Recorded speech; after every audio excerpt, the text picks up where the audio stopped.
NCL cricket league শুরু হবে আর একদিন বাদে, মানে আগামীকাল থেকে 11 তারিখ থেকে এনসিএল ক্রিকেট লিগ শুরু, যেখানে যুব বিশ্বকাপ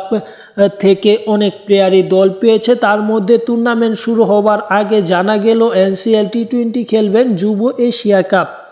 জয়ী বাংলাদেশ দলের অধিনায়ক আজিজুল হক তামিম। গতকাল দুবাইতে ভারতকে হারিয়ে তারা এই এশিয়া কাপ জিতেছে এবং তার নেতৃত্ব মাধ্যমে গতকাল জিতে বাংলাদেশ গতকাল রাতে দেশে এসেছে এবং আগের দিন ভারতকে হারিয়ে এই ট্রফিটা জেতে বাংলাদেশ। এবং বাংলাদেশ দলের অধিনায়ক এনসিএলে খেলবে, তিনি কোন দলে খেলবে বা এনসিএলের সকল আপডেট এই চ্যানেল থেকে নিতে পারবেন, কারণ টুর্নামেন্ট কালকে থেকে শুরু। কালকে থেকে সেই শেষ পর্যন্ত যত ম্যাচ আছে সকল ম্যাচের আপডেট আপনাদের দিব, কিন্তু হয়তো সমস্যা একটা যে ওই ম্যাচগুলোর পিক আসলে অনলাইন বা কোনো প্ল্যাটফর্মে পাওয়া যায় না, তাই আমরা বিপিএলের